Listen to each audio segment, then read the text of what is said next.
In the last video, we saw the definition of a series, defined when it converges and when it does not. When it does not converge, we say that the series diverges. We also saw two examples, and in each of the cases, we determined whether the series diverges or converges. We will continue along the same lines and see more examples of series, and in each case, we will determine whether it converges or diverges. The next example in this line is the series summation 1 by n. As the series is important enough, it has its name and it is called harmonic series. Okay, so to determine the convergence or divergence of this series, we have to look at the sequence of partial sums Sn. We soon observe that the sequence of partial sums Sn is monotonically increasing.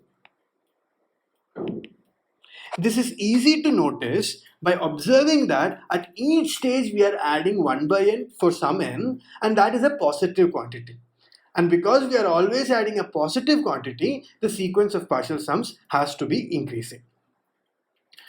Now, we have already seen that a monotonically increasing sequence is convergent if and only if it is bounded above. Hence, Sn is convergent if and only if Sn is bounded above. So what we will do now is that we will show that Sn is not bounded above.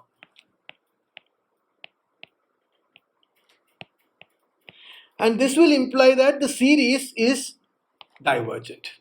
That means not convergent. I know at this stage you will complain because how did I know that Sn is not bounded above? And let me confess that I knew it only because I have seen it before. I don't know if there is any intuitive way of coming up with this. But let me at least, as a compensation, let me at least explain what this means. Let me recall some things from the last video. We saw that a series converges implies that the corresponding sequence xn converges to 0 as n tends to infinity. We also saw that a geometric series converges if mod x is less than 1. That is, in particular, summation 1 by 2 power n converges. On the other hand, assume for the moment that we have proved that summation 1 by n is divergent. So what does this mean? 1 by n also converges to 0. 1 by 2 power n also converges to 0. But in some sense, the rate at which 1 by n converges to 0 is much lower than the rate at which 1 by 2 power n converges to 0. And that is obvious to us, right? 1 by 2 power n is some sense faster. But it's so slower that summation 1 by n actually is not convergent, but summation 1 by 2 power n is convergent. And that's the kind of thing we have to worry about. So it's not just important that the thing converges to 0, the sequence converges to 0, but it has to somehow converge fast enough. And 1 by n does not have this property. That's what it means. Now that we have understood it, let us try to prove this fact. Let's prove that Sn is not bounded above. Even to prove this, we will first make some observations. The first observation is that if you look at 1 by 3 plus 1 by 4, that has to be greater than 1 by 4 plus 1 by 4. Why? Because 1 by 3 is greater than 1 by 4. That's all. Which is equal to half. Similarly, if you look at 1 by 5 plus 1 by 6 plus 1 by 7 plus 1 by 8, okay, this is greater than 1 by 8 plus 1 by 8 plus 1 by 8 plus 1 by 8. Again, how do you see this? It's just because 1 by 5 is greater than 1 by 8, 1 by 6 is greater than 1 by 8, and 1 by 7 is greater than 1 by 8. We are just combining these three factors, and then that's how we wrote this. And this is equal, there are 4 1 by 8, so this whole thing is equal to 4 into 1 by 8, which is again equal to half. Now, exact same thing can be used for the next stage also. You look at 1 by 9 plus 1 by 10 plus etc. up to 1 by 16. Each of this is now greater than 1 by 16. So we can get this whole thing is greater than 1 by 16 plus 1 by 16 plus etc. up to 1 by 16. So how many 1 by 16s are there? 9, 10, 11, 12, 13, 14, 15, 16. So there are 8 numbers, right? So this whole thing is equal to 8 into 1 by 16, which is again equal to half. So what we have noticed is we can group some numbers to form a half. And we can keep doing this. So in some sense, we can get infinitely many halves if we proceed. And because we can find infinitely many halves, the sum of them cannot be bounded. That's the basic idea. But we will just make it a little more precise and we will prove it rigorously. That's what we will do now. We will prove this rigorously using mathematical induction. We will use mathematical induction to prove that s2 power n is greater than or equal to 1 plus n by 2. So we notice that it is already obvious for n equal to 1 because for s2 is equal to 1 plus half and hence it is s2 is greater than or equal to 1 plus half. Now let's assume this is true for n equal to k. That is s2 power k is greater than or equal to 1 plus k by 2. Now we have to use this to prove that s2 power k plus 1 is greater than or equal to 1 plus k plus 1 divided by 2. But s2 power k plus 1 is equal to s2 power k plus 1 by 2 power k plus 1 plus etc. up to 1 by 2 power k plus 1. This is what we have. Now notice that 2 power k plus 1 is greater than 2 power k plus 1. Hence 1 by 2 power k plus 1 is less than 1 by 2 power k plus 1. Similarly for all the other in-between terms which will look like 1 by 2 power k plus something and that something is less than 2 power k. So this whole thing is greater than or equal to s2 power k plus 1 by 2 power k plus 1 plus etc. up to 1 by 2 power k plus 1. And how many terms do we have in total? We have 2 power k terms like that. So because we have 2 power k terms, this is equal to s2 power k plus 2 power k into 1 by 2 power k plus 1, which is equal to s2 power k plus half. But from the induction hypothesis, we know that s2 power k is greater than or equal to 1 plus k by 2. And plus we have one more half which is equal to 1 plus k plus 1 divided by 2, which was what we wanted to prove. And because we have this, we clearly see that our sequence of partial sums is not bounded above. Now we will go to the second example of the day, which is the fourth example in the whole story, which is summation 1 by n square. Again, this is also an important series and hence has a name. It's called the 2 series, where the 2 stands for the exponent of n. We will see more general cases later, and that is part of the reason why we call it by this name. Now, the series in some sense is similar to the harmonic series. Again, the sequence of partial sums Sn is monotonically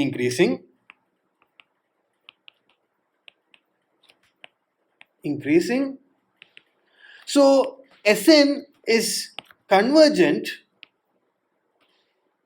if and only if Sn is bounded. So far it's very similar to what we saw for harmonic series. But the difference is that in this case, Sn is bounded. And hence, summation 1 by n square is convergent. So again, going back, what this means is that 1 by n square converges fast enough, even though 1 by n does not converge fast enough. That's the basic idea in this story. Again, for the proof we will use induction, but we will start with some observations. the basic idea is that here the groupings that we do will be slightly different from what we did last time. So these are the observations that we make. 1 by 2 square plus 1 by 3 square. Earlier we noticed that we grouped 1 by 3 and 1 by 4. Here we are grouping 1 by 2 square and 1 by 3 square. So the second and third elements are grouped here. In the other one, the third and the fourth element was grouped, right? So that's something which we are doing different. And this thing is less than or equal to 1 by 2 square plus 1 by 2 square, because 1 by 2 square is less than 1 by 2 square. That's all. And this is equal to 2 into 1 by 2 square, which is equal to 1 by 2. Similarly, we can group 1 by 4 square plus 1 by 5 square plus 1 by 6 square plus 1 by 7 square. Again, notice we have grouped different things. Earlier we had grouped 1 by 5 plus 1 by 6 plus 1 by 7 plus 1 by 8. And again, another difference was that in the earlier thing we wanted to bound below. That means we want to get greater than. And because of this, we took the least element among all these, which was 1 by 8. Here we wanted to bound above. So we have to take the greatest element. And here the greatest element is 1 by 4 square. So this whole thing is less than or equal to 1 by 4 square plus 1 by 4 square plus 1 by 4 square plus 1 by 4 square, which is equal to 4 into 1 by 4 square, which is equal to 1 by 4. Similarly, again, one more step we can write. 1 by 8 square plus etc. up to 1 by 15 square is less than or equal to 1 by 8 square plus etc. up to 1 by 8 square. And how many will be there? There will be 8 of them. So you will get 8 into 1 by 8 square, which is equal to 1 by 8. If we succeed in continuing along the same lines, then we can show that summation 1 by n square is less than 1 plus half plus 1 by 4 plus 1 by 8 plus etc., which is the geometric series. And we know that the geometric series converges. This will imply that summation 1 by n square also converges. To prove it rigorously, we will use mathematical induction. More precisely, what we will show is the following. If kj is equal to 2 power j minus 1, then skj is less than or equal to 1 plus half plus 1 by 2 square plus etc. up to 1 by 2 power j minus 1. Note that P of 1 is obvious.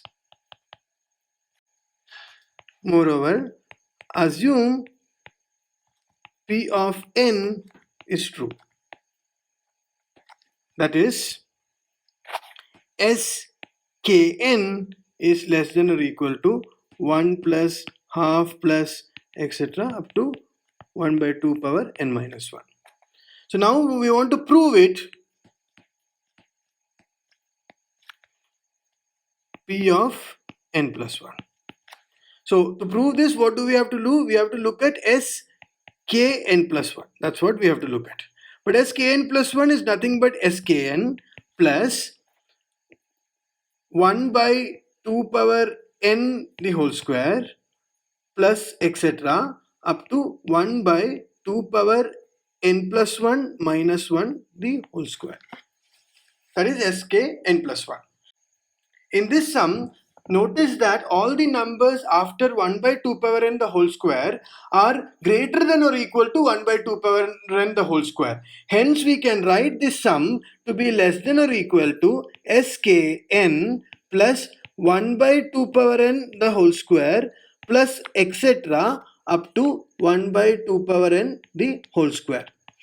Now the question is, how many 1 by 2 power n the whole squares do we have? We will have exactly 2 power n many of those. Hence, what we get is that this quantity is equal to skn plus 2 power n times 1 by 2 power n the whole square, which is equal to skn plus 1 by 2 power n. Now notice that by induction hypothesis, Skn is less than or equal to 1 plus half plus etc. up to half power n minus 1, and then we have another 1 by 2 power n added to it, which is exactly the statement p of n plus 1. So what do we have? We proved p of 1 is true, we assumed p of n is true, and proved that p of n plus 1 is true. Hence, by induction, we know that this is true for all values of n. And what have we achieved in this manner? The partial sums for the series 1 by n square is bounded above by partial sums for the geometric series. And we know that the geometric series converges, hence it is bounded above, and hence this also has to be bounded above. So we have that the sequence of partial sums for this series is bounded above and hence convergent. We can generalize the example 3, that means the first example we saw in this video, to a more general case. Okay, we can say that the P series summation 1 by n power p, okay, this is called the P series. This diverges when 0 is less than p is less than or equal to 1. How do we see this? It's very easy to see this actually, because if p is less than or equal to 1, then what do we have? We have that n power p is less than or equal to n, which implies that 1 by n is less than or equal to 1 by n power p. So the P series for P between 0 and 1, what we have is that this is bounded below by the harmonic series, and the harmonic series diverges, so this also has to diverge. That is all. So because of this, we can clearly see that this is a divergent series.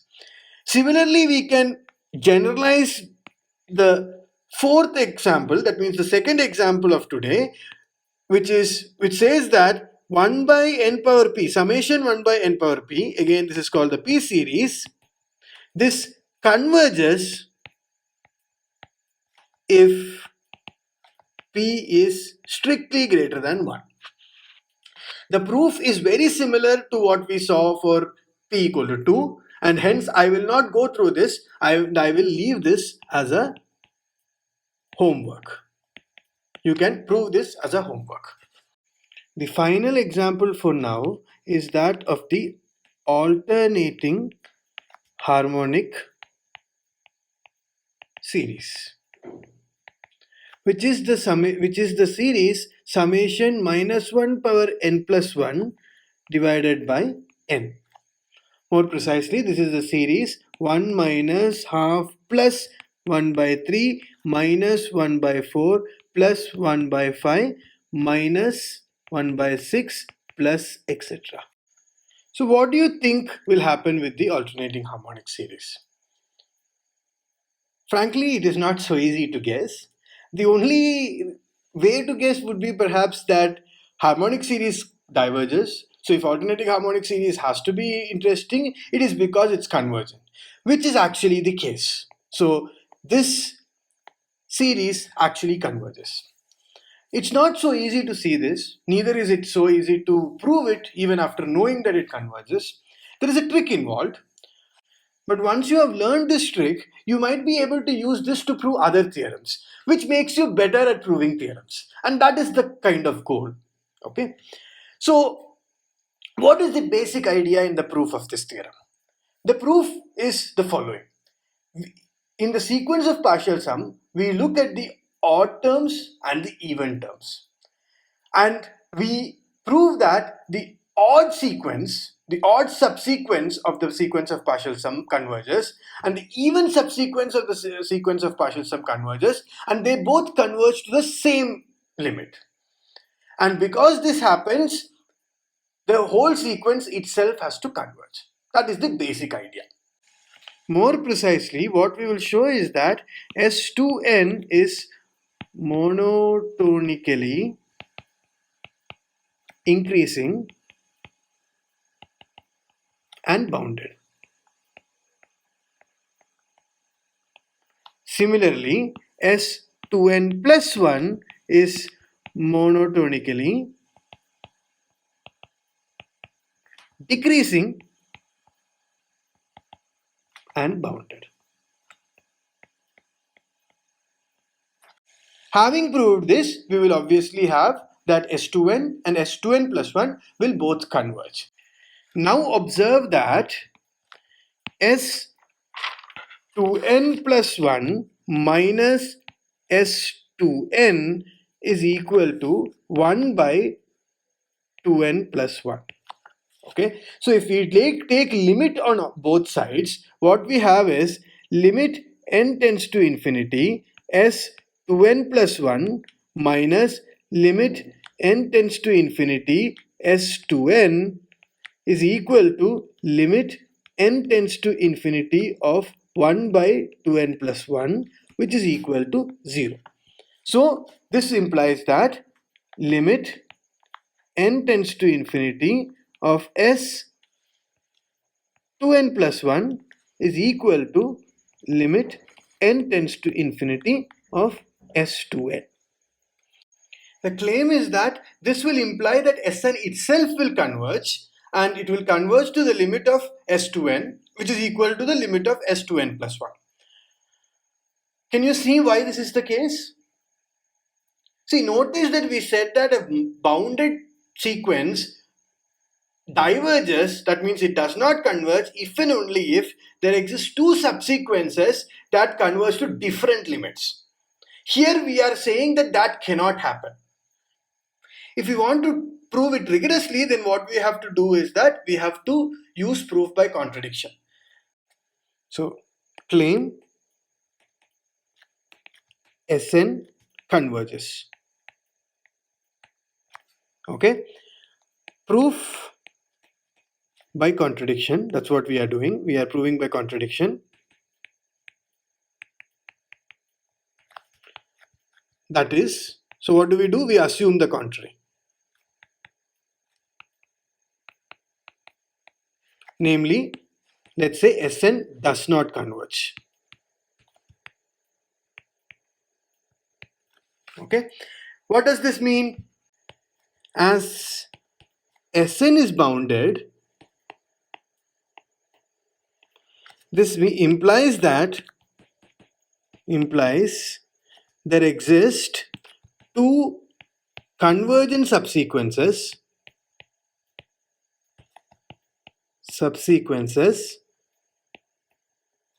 Snk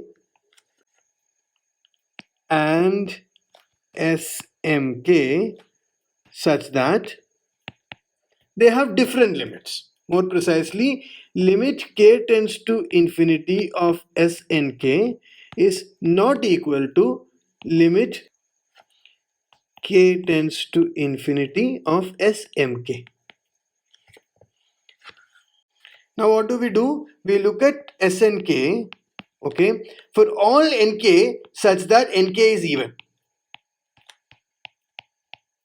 Okay, similarly what do we do? Snk for all nk that is odd. So Snk where nk is even can be a finite set or an infinite set. Similarly, Snk when nk is odd can be finite or infinite. But what we know is that both cannot be finite. Okay. And if suppose one of them is infinite, if suppose we say that this is infinite, implies that this is a subsequence of S2n plus 1. Similarly, if we know that this is infinite, then infinite implies that this is a subsequence of S2n. Okay, so now what do we get? We get that because this is a subsequence of S2n, And we know that if a sequence converges, then all its subsequences converge to the same limit, right? So because of this, this Snk where Nk is even has to converge to the limit of S to N. Similarly, Nk where Nk is odd has to converge to the limit of S to N plus 1. And notice that the limit of S to N is equal to the limit of S to N plus 1. So if both Snk where Nk is even and Snk where Nk is odd, if both of them were infinite, then they will both converge and they will converge to the same limit. If only one of them is infinite, then the other thing does not matter. Whichever is infinite, only that matters. And that converges to the limit of S to N, which is equal to limit of S to N plus 1. So together, what have we concluded? We have concluded that limit k tends to infinity of Snk is equal to limit n tends to infinity of S to N, which is equal to limit n tends to infinity of S to N plus 1. That's what we have concluded through this analysis. Now using exactly same arguments, we can show that Smk, this will converge to limit of n tends to infinity S to N, which is equal to limit n tends to infinity of S to N plus 1.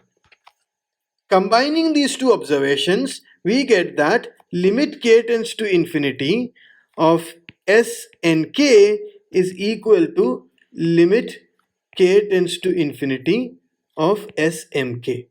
But we started with the assumption that these two limits are different. Hence, we have a contradiction. And thus, we have proved that the sequence Sn has to converge. That's what we have proved. So what have we achieved so far? We have proved that if we assume that S2n and S2n plus 1 will both converge, then we have shown that Sn has to converge. That is, the sequence of partial sums converges, and hence the series itself will converge. Now we will show that the sequence S2n and S2n plus 1 are both monotone and bounded, and hence they are convergent. We will start by proving that S2n is monotonically increasing and S2n plus 1 is monotonically decreasing. The proof is actually quite straightforward. So look at S2n minus S2n minus 1. This is equal to 1 by 2n minus 1 minus 1 by 2n, which is greater than or equal to 0. 1 by 2n is a smaller quantity. Hence this thing is greater than or equal to 0. Similarly, S2n plus 1 minus S2 into n minus 1 plus 1 is equal to 1 by 2n plus 1 minus 1 by 2n, which is less than or equal to 0. Why? Because again 1 by 2n is the bigger of the two. Like it's bigger than 1 by 2n plus 1. So this has to be negative. This implies that S2n is increasing and S2n plus 1 is decreasing. Moreover, notice that S2n is less than or equal to S2n plus 1. Why is this? Because at the odd stage we are adding a positive quantity. So S2n plus 1 is greater than or equal to S2n. This is another observation. Finally, observe that S2, which is equal to 1 minus half, is greater than or equal to 0, and S3 is, which is equal to 1 minus half plus 1 by 3 is less than or equal to 1. Now as S2n is an increasing sequence, this implies that S2n is always greater than or equal to 0. Similarly, we know that S2n plus 1 is a decreasing sequence, and this implies that S2n plus 1 is always less than or equal to 1. But however, notice from the above equation that S2n plus 1 is greater than or equal to S2n, which is greater than or equal to 0. Similarly, S2n is less than or equal to S2n plus 1, which is less than or equal to 1. Hence, we have shown that both S2n and S2n plus 1 are bounded between 0 and 1, and S2n is increasing and S2n plus 1 is decreasing. Because of this, S2n and S2n plus 1 has to both converge. Having fixed the last missing block in the proof, we have now finally proved that the alternating harmonic series is convergent.